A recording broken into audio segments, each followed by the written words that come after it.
নমস্কার বন্ধুরা, কেমন আছেন সবাই? শিশিলির কুকিং হাউসে আপনাদের সবাইকে স্বাগত জানাই। আমি শিশিলি। আশা করছি আপনারা সকলেই ভালো আছেন।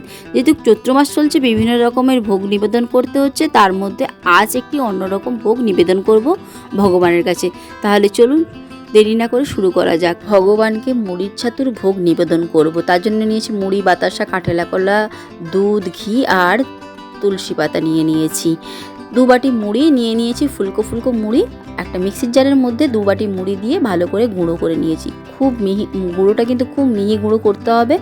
মিহি গুঁড়ো করে নিয়েছি। এরপর ভগবানের প্রসাদ বানানোর জন্য কি করব, একটা পাত্রের মধ্যে একে একে সমস্ত উপকরণগুলো আমি দিয়ে দিলাম বাতাসাটা দিয়ে দেওয়ার পর 2টো তুলসী পাতা নিয়ে ভালো করে ছোট ছোট করে কেটে হাত দিয়ে একটু দলে দিলাম। দলে দেওয়ার পর এর মধ্যে দিয়ে দেব সামান্য ঘি দিয়ে দেব। যেহেতু ভগবানের প্রসাদ বানাচ্ছি সেই কারণে ঘিটা অবশ্যই দেব।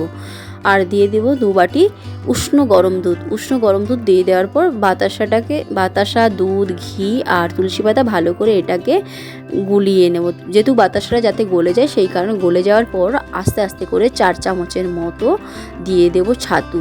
2 বাটি মুড়িতে 4 চামচের মতো ছাতু হয়েছে। 4 চামচ ছাতু এর মধ্যে ভালো করে আস্তে আস্তে করে ঘুরতে হবে, যাতে না ডালা ডালা পাকিয়ে যায়। তো এইভাবে গুঁড়ো করে ভালো করে মেখে নিয়েছি।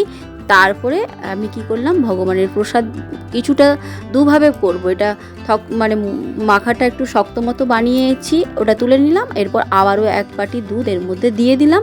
দিয়ে ভালো করে এটাকে খুব পাতলাও নয়, খুব মোটাও নয়, এইভাবেও একটা বানিয়ে ফেললাম। তো 2 রকমভাবে বানিয়েছি, 2 রকমভাবে ভগবানকে নিবেদন করব। তার জন্য একটা পাত্রের মধ্যে দিয়ে এরপর ওপর থেকে কি করব, আস্তে ছোট ছোট করে পাতলা করে কেটে নিয়েছি কাঁঠালা কলা।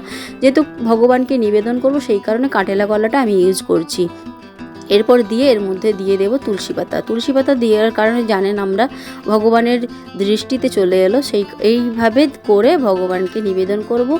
আর আপনারা পুরো রেসিপিটা তো দেখলেন, নিশ্চয়ই আপনাদের ভালো লাগবে। আর খুব সহজভাবে এই ভোগটা নিবেদন করা যায় ভগবানকে। পুরো ভিডিওটা দেখার পর যদি মনে হয় এইভাবে বাড়িতে একবার ভোগ ট্রাই করে ভগবানকে দিন। আর ভালো যদি লাগে নিশ্চয়ই লাইক, শেয়ার, কমেন্ট করতে ভুলবেন না যেন। ভালো থাকবেন, সুস্থ থাকবেন। দেখা হচ্ছে পরের একটি ভিডিওতে। টাটা।